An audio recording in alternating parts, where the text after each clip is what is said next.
very much. I'll just pop this over here. Okay. Well, firstly, I'd just like to thank everybody for zooming back in and listening to my little talk tonight on why do I identify myself as a Buddhist. I'd just like to say before I begin that this is my experience and it's open and it's honest. I found over the years that even though reading is fulfilling and opens your world up to so much knowledge, I've found my greatest and most rewarding life's lessons are through hands-on practical approaches. Living the moment, feeling the experience. So as I cover and read through my talk, you will see I'm explaining my life's experiences to what has brought me to the conclusion of being a Buddhist.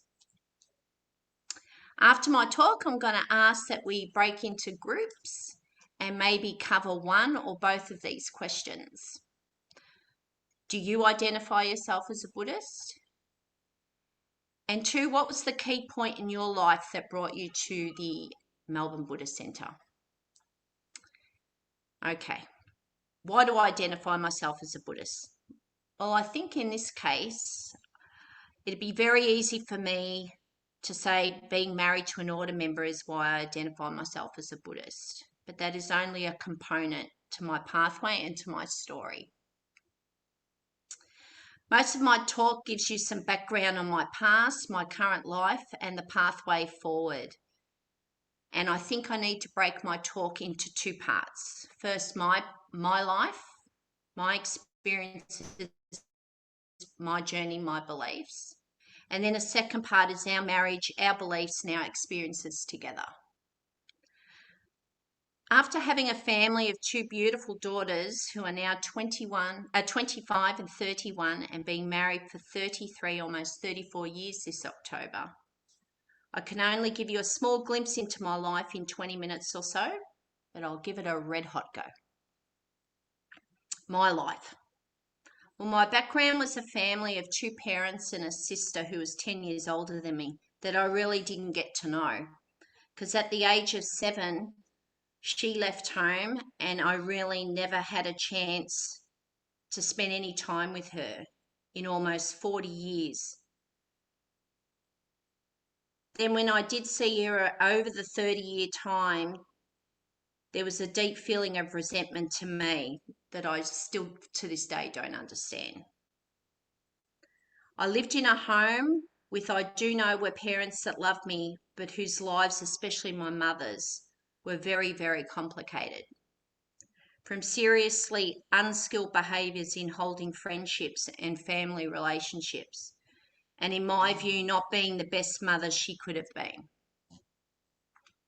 Over time and much meta that has arose in me in the last few years, I do understand where she came from, the era that she grew up in,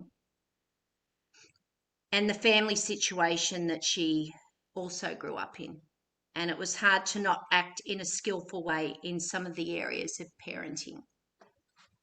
A lot of her behaviours, I truly believe, over time, although I don't like to admit it, inherently rubbed off on me, as the conditions around me and their actions definitely did cause bad outcomes,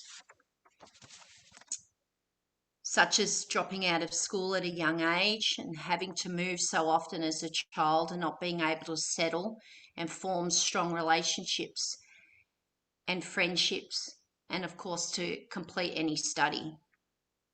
Due to my parents uprooting their lives and multiple homes over many, many years. It wasn't until I was married and had a relationship that required care, understanding, and quite frankly, constructive criticism that I noticed their inherited behaviours had sort of rubbed off on me. A display of lack of listening, understanding someone else's views, blaming how I acted on somebody else. And as I mentioned in the other paragraph or so, I understand only now that maybe it was inherited, but it still gives you no excuse for a pattern of behaviour that is unkind and unskillful, especially to the ones you love the most. I thought I was fine and everyone else had the problem. I also understand that I'm my own person, and in most parts I could see what I was doing and pick myself up from these behaviours and make changes. Let's face it, after having two wonderful and loving adult children and a long marriage in these times is a major success in anybody's eyes. I know I have become the best mother and wife I could be, loving, kind, and understanding. As a child, I spent many, many days on my own while both my parents worked and were not around to spend quality time with me. I remember my parents buying me gifts to keep me happy and to entertain while they were doing their own thing. Don't get me wrong, there was no abuse, but now I know there was a lack of skills in parenting. As a child, you don't recognise this when you're seeing a new TV that all your friends don't have, or your first horse, second or third. My parents were not wealthy. In fact, in life, they had nothing at the end due to squandering most of their hard-earned money on I don't know what, bad choices again. Now I know this was because they didn't know how to manage their affairs and they didn't want to try to.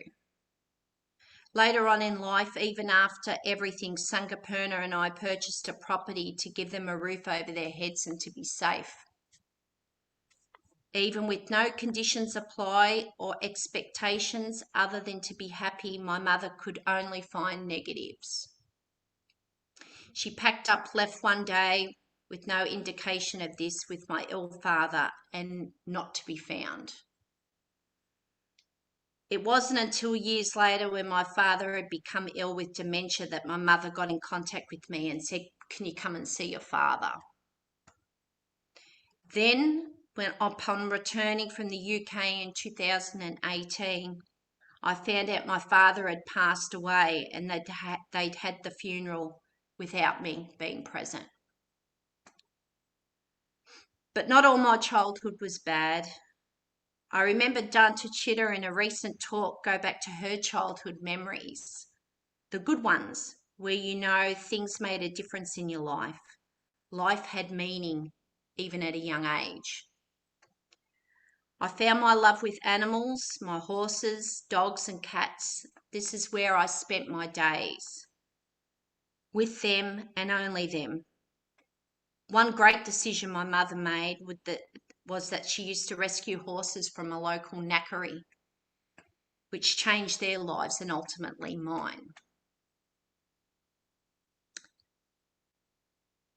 During our lives, we go on car trips where you would park beside a cattle or a sheep truck while in the back seat of the family car, and I would be feeling the emotion in the animals' eyes and feeling my heart break, seeing them so distressed. On reflection now, I can see there was always a burning in me of compassion and care that wanted to do more for these beings but couldn't. These are just memories that continue to arise in me at strange times, even in meditations. So I know now at an older age, my heart and mind is opening up. I truly believe that these recollections of my childhood too made it a bit easier to stop eating meat after a number of years attending the centre. Again, that awareness that for nearly all of my life I never made that connection of the being through my heart and mind. Only now, the last 7 years, do I now ask myself, where did this come from that I'm consuming? What hardship or pain did this animal go through for my cravings? This was the doorway to being a long-time vegetarian.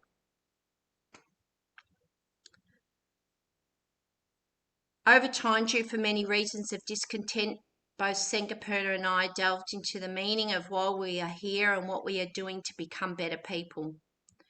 We completed a philosophy course over 10 years ago.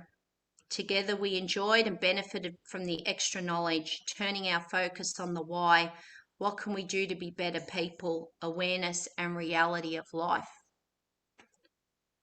I remember one warm evening in the city when we left our course, hearing the walking trigger sound at the traffic lights and noticing the trees moving in the warm summer evening breeze.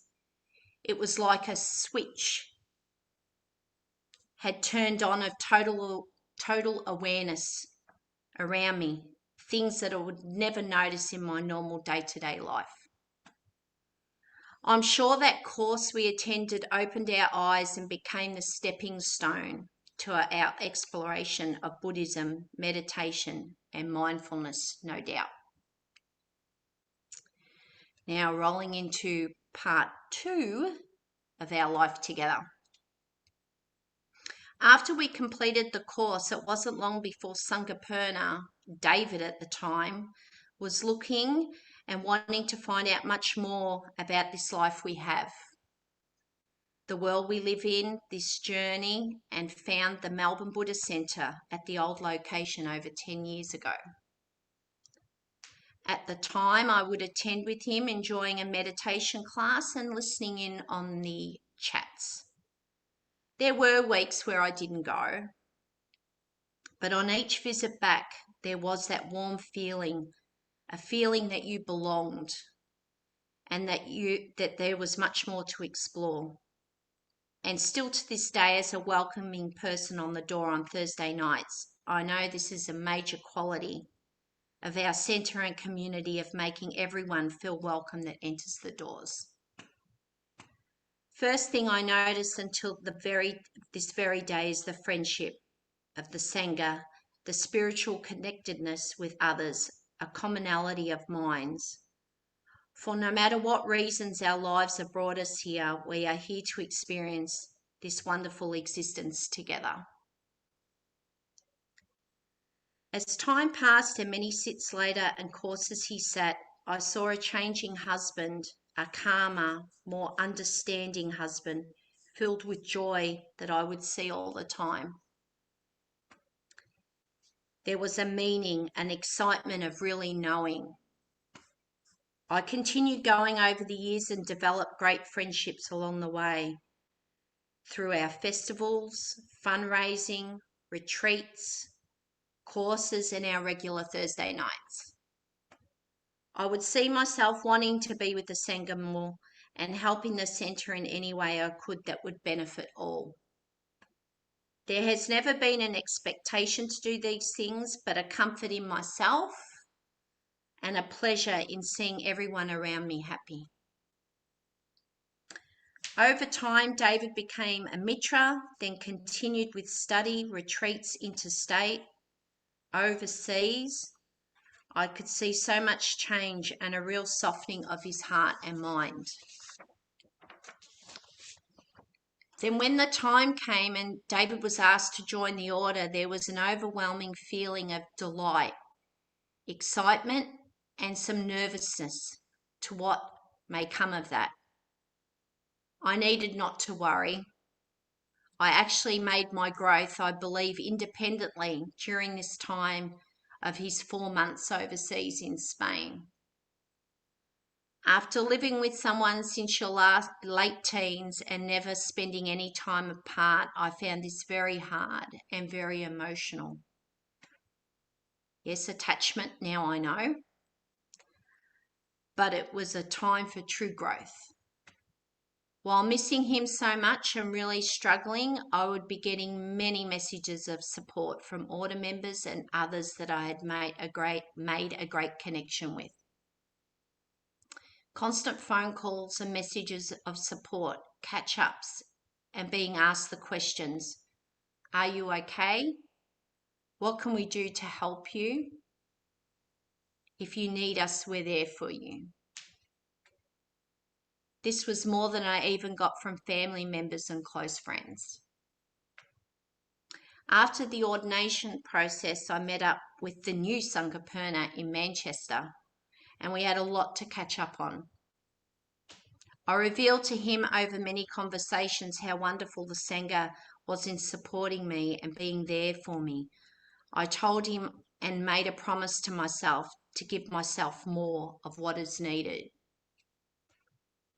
Upon return and starting back at the centre, I asked to become a mitra and also completed semesters of study. I feel myself understanding more. The benefit I and others get from the Dharma is wonderful and much more than I will ever know. My thanks to Sangharakshita Bhante for all his wisdom and for establishing this wonderful community of Triratna worldwide.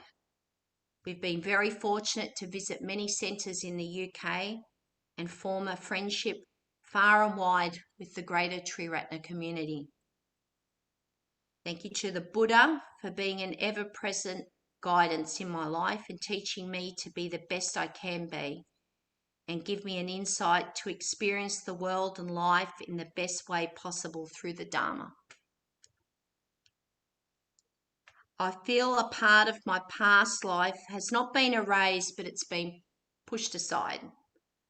A side where confusion and ignorance and spiritual growth was non-existent. Looking forward, I need to do more study, more meditation, and develop even more this alerted mind.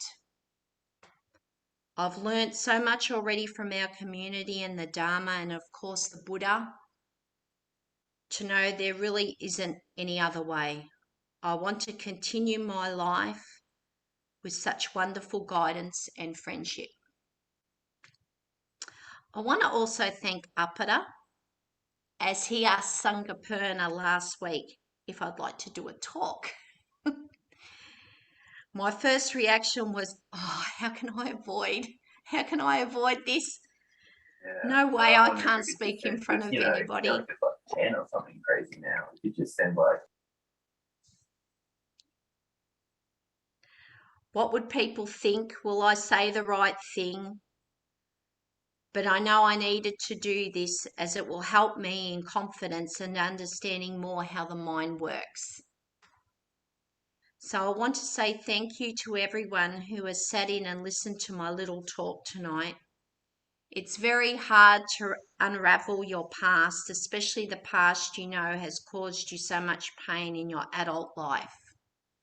But I know talking about it, especially amongst such good friends, can only be a good thing. So thank you. Thank you.